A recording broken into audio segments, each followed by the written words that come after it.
Good morning. आज का हमारा टॉपिक है अशांत आवर्ती के अंकों को P/Q रूप में परिवर्तित करने की विधि। जब हमें अशांत आवर्ती की कोई परिमेय संख्या दी गई और उसको हमें P/Q रूप में ही बदलने की विधि कैसे ज्ञात करेंगे वो देखेंगे आज। तो सबसे पहले सबसे पहले दिए गए अशांत आवर्ती को x मान लेते हैं। यानी सबसे पहले जो महत्वपूर्ण बिंदु वो लिखा रहा हूं, इसके महत्वपूर्ण बिंदु वो लिखा रहा हूं, तो लिख लेना।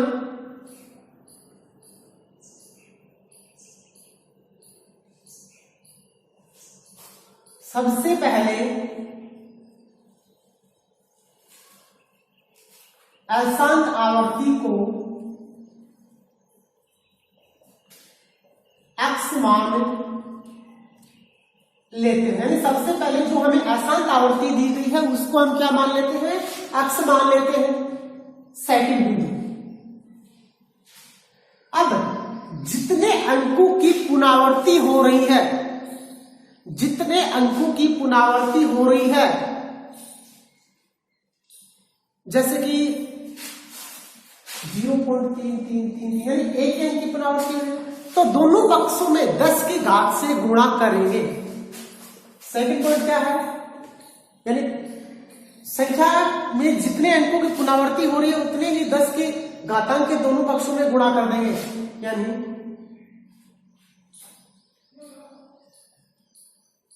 संख्या में जितने अंकों की पुनरावृत्ति हो रही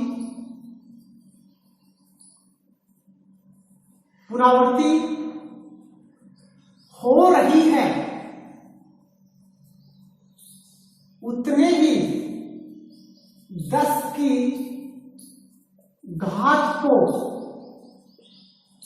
दोनों पक्षों में गुणा कर देते हैं। यानी जितने भी मतलब अंकों की पुनरावृत्ति हो रही है ना, उतने ही अंक 10 की घात में और दोनों पक्षों में क्या कर देंगे, गुणा कर देंगे। और तीसरा पॉइंट है समीकरण 1 और 2 बन जाएंगे, 1 इससे बन जाएंगे, 2 इससे बन जाएंगे। तो समीकरण 2 में से 1 घटा देंगे, बस इतना करना है। और हम P/Q रूप में लिख देंगे। जो अशांत आवर्ती दी गई है उसको हम P/Q रूप में लिख देंगे। अब देखो, अब इसके कुछ उदाहरण करेंगे, उससे ज्यादा समझ में आ जाएगा। जैसे सबसे पहले हम उदाहरण 0.3333 ही ले लेते हैं। 0.33333 ये हमें एक अशांत आवर्ती के अंक दिए गए हैं और इनको हम P/Q रूप में लिखेंगे, परिमेय संख्या के रूप में लिखेंगे। तो कैसे लिखेंगे, सबसे पहले हम इसे x के बराबर मानेंगे। सबसे पहले हम x के बराबर मानेंगे, तो 0.3333 यानी इक्वेशन नंबर 1, समीकरण नंबर हमने क्या मान ली, 1 मान ली। उसके बाद जितने अंकों की पुनरावृत्ति हो रही है उतने ही 10 की घातांक से दोनों पक्षों में गुणा कर देंगे। यानी एक अंक की पुनरावृत्ति हो रही है ना, तो 10 की घात में करना है। यानी इस साइड में 10 की घात 1 से गुणा कर देंगे और इस साइड पे भी 10 से गुणा कर देंगे। एक बार इसे सोल्व कर देते हैं। इसे सोल्व करेंगे तो देखो, आप लिख देना, यहां पे पहले लिखना है दोनों पक्षों में 10 से गुणा करने पर, तो 10 गुणा x बराबर 10 गुणा 0.333 दोनों पक्षों में कर दिया ना। अब देखो, एक बार इसका हम पॉइंट हटाते हैं। यदि हम किसी भी संख्या का पॉइंट हटाएंगे तो उसमें उतनी संख्या 1 के आगे 0 लगा देंगे और भाग दे देते हैं। जैसे 2.5 होगा, तो यहां से पॉइंट हटाएंगे। तो एक के आगे कितने जीरो लगाएंगे, एक। इसी प्रकार इसका पॉइंट हटाएंगे, ये तो 10x हो गया, 10 गुना इसका पॉइंट हटाएंगे तो एक बार कितना कर देंगे, 10,000 कर देंगे ना, डॉट डॉट डॉट डॉट, क्योंकि 1 2 3 4, यदि एक ही बात की 2 होती तो भी 2 लगा देते, 4 तो 4 लगा दिया, एक जीरो से एक जीरो कैंसिल।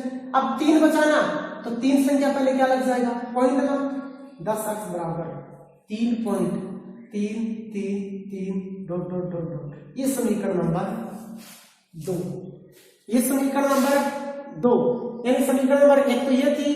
अब दूसरी कहां से बन गई, जब दोनों पक्षों में 10 से गुणा किया, 10 से गुणा करेंगे तो मैंने करके दिखा दिया, इसे समीकरण नंबर 2 बना दिया। अब समीकरण 2 में से एक को क्या कर देते हैं, घटा देते हैं, समीकरण 2 में से एक को घटा देते हैं, यानी समीकरण 2 - 1, समीकरण 2 ये है ना, यानी 10x माइनस का x बराबर 3.333 माइनस 0.333 घटा देंगे,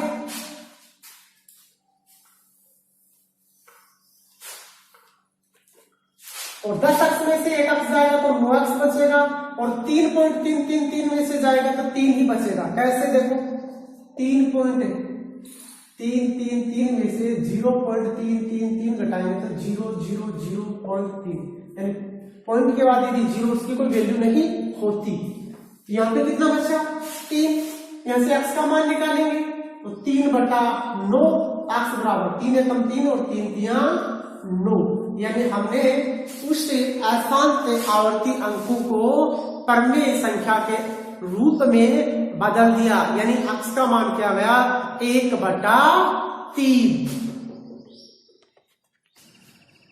इससे अगला टॉपिक है अपरिमेय संख्याएं। हमने इससे पहले परिमेय संख्याएं लिख ली थी, समझा था, इन्हें p बटे के रूप में लिखेंगे, वो परिमेय संख्या होती है। अब अपरिमेय संख्याएं, वे संख्याएं जिनको हम p बटे के रूप में नहीं लिख सकते, वो हमारी क्या कहलाती है, अपरिमेय संख्याएं कहलाती हैं। देखो, ऐसी संख्याएं जो p बटे के रूप में नहीं लिखी जा सकती वो अपरिमेय संख्याएं कहलाती है, यानी ऐसी संख्याएं जो p बटा q रूप में नहीं लिखी जा सकती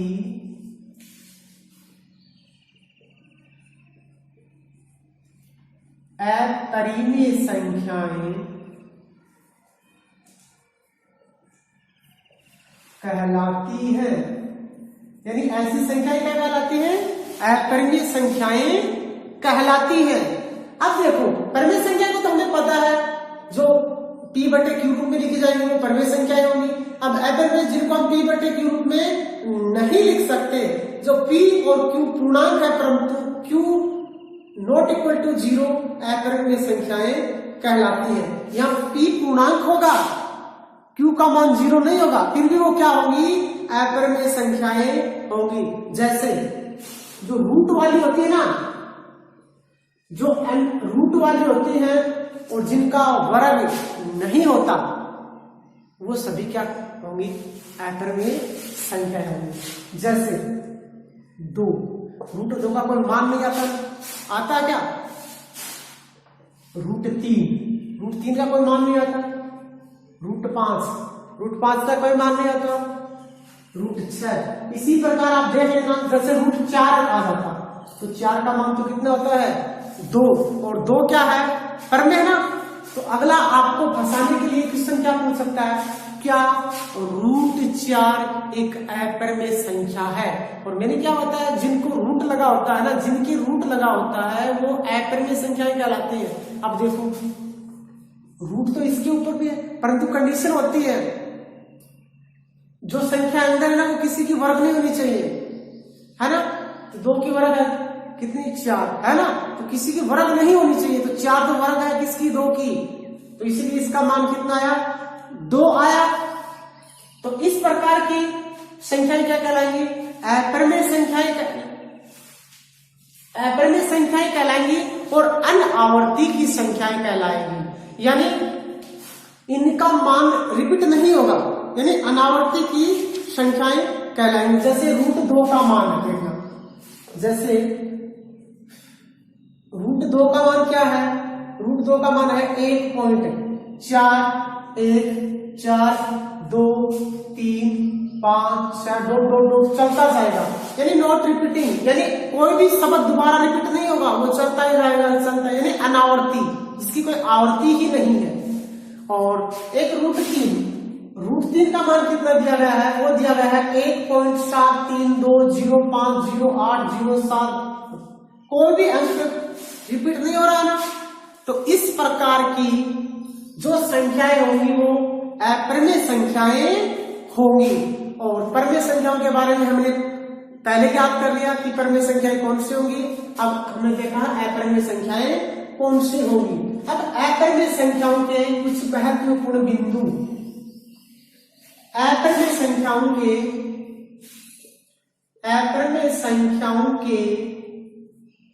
कुछ महत्वपूर्ण बिंदु, अपरिमेय संख्याओं के कुछ महत्वपूर्ण बिंदु। अपरिमेय संख्याओं को, यानी अपरिमेय संख्याओं को p/q रूप में नहीं लिख सकते ना। एक तो बिंदु ये बना दो, अपरिमेय संख्याओं को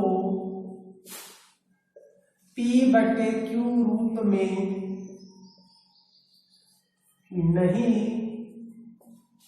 लिख सकते हैं, यानी अपरिमेय संख्याओं को p/q रूप में नहीं लिख सकते हैं। और अशांत अनावर्ती दशमलव संख्याएं अपरिमेय होती हैं, यानी अशांत।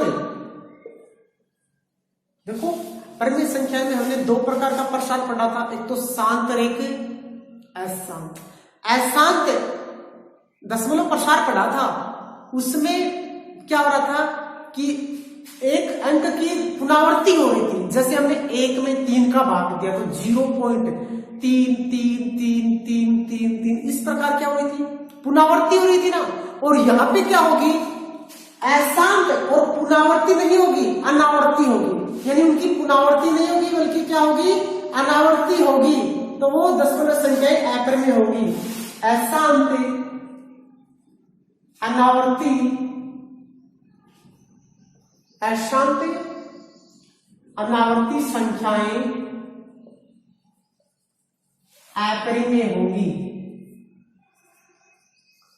अशांत अनावर्ती संख्याएं क्या होंगी, अपरिमेय। पता चल रहा है, अशांत तो होंगी वो, परंतु अनावर्ती, उन अंकों में रिपीटिंग, कोई भी अंक की दोबारा पुनरावृत्ति नहीं होगी। पुनरावृत्ति नहीं होगी तो हम परिमेय संख्या भी नहीं बदल सकेंगे।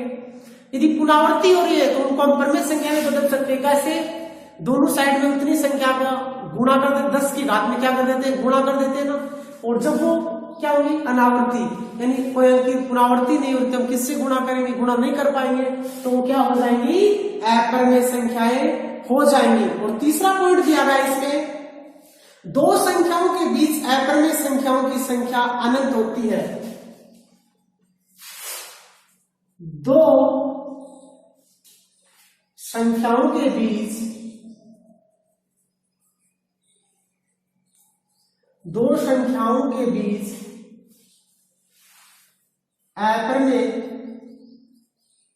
संख्याएं अनंत होती है। यानी जैसे 3 में 4 दोनों क्या है, परिमेय संख्या मान लो, इनके बीच तो हम परिमेय संख्या ज्ञात कर सकते हैं ना, अनंत ज्ञात कर सकते हैं। जब ये दोनों ही क्या हो, अपरिमेय, तो इनके बीच भी क्या आएंगे, अनंत अपरिमेय संख्याएं आएंगी।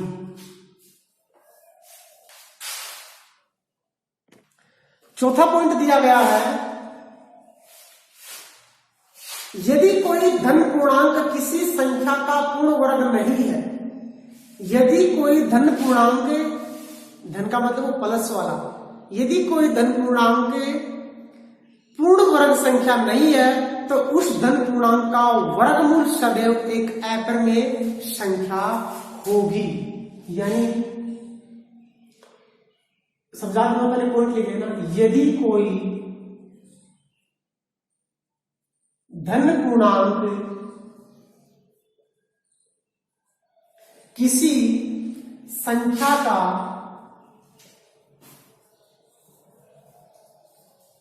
पूर्ण वर्ग नहीं है, पूर्ण वर्ग नहीं है, तो उस धन पूर्णांक का वर्गमूल, तो उस धन पूर्णांक का वर्गमूल सदैव एक अप्रिय संख्या होगी। जैसे देखो, धन पूर्णांक यानी जो प्लस वाला होगा, जैसे 1 2 3 4 5 6 7। पहली बात तो सभी धन यानी प्लस धनात्मक है सारी के सारे, यानी कोई धन पूर्णांक किसी संख्या का वर्ग नहीं हो। अब देखो, एक किसी संख्या का वर्ग है, एक है, एक का, तो एक को छोड़ दो। 2 किसी संख्या का वर्ग है, नहीं। 3 है, नहीं। 4 हाँ है, 2 का छोड़ दो। 5 भी नहीं है, 6 भी नहीं है, 7 भी नहीं है, और इनका वर्गमूल करेंगे तो वो भी क्या होगा, अप्रमेय होगा। इससे अगला पॉइंट 5वां, यदि कोई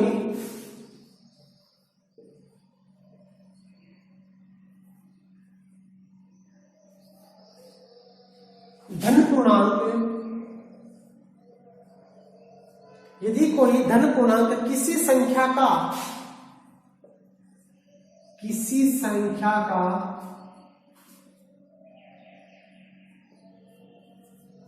पूर्ण, वहां वर्ग था ना, यहां पर पूर्ण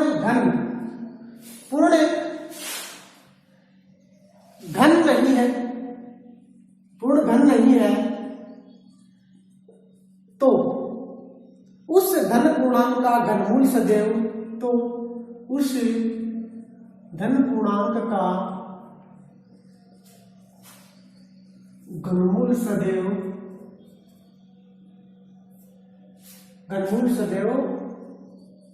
अप्रिमेय होगा।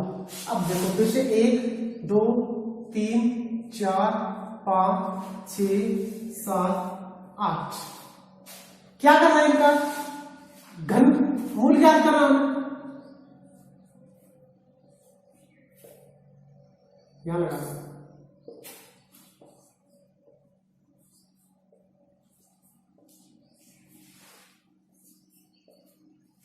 अब देखो पूर्ण घन, कौन सी संख्या पूर्ण घन है, 8 है ना, पूर्ण घन है किसकी, 2 की। 8 क्या है, पूर्ण घन है किसकी, 2 की ना, तो 3 से 3 कैंसिल हो जाएगा तो 2 बच जाएगा, और 2 क्या है, अप्रिय संख्या, तो ये बाकी सभी क्या होगी, अप्रिय संख्याएं हो गई। छठा टॉपिक, छठा बिंदु है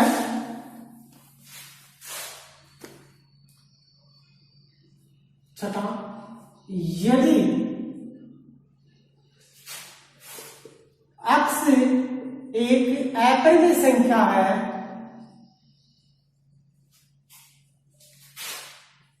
तो -x भी एक अप्रिय संख्या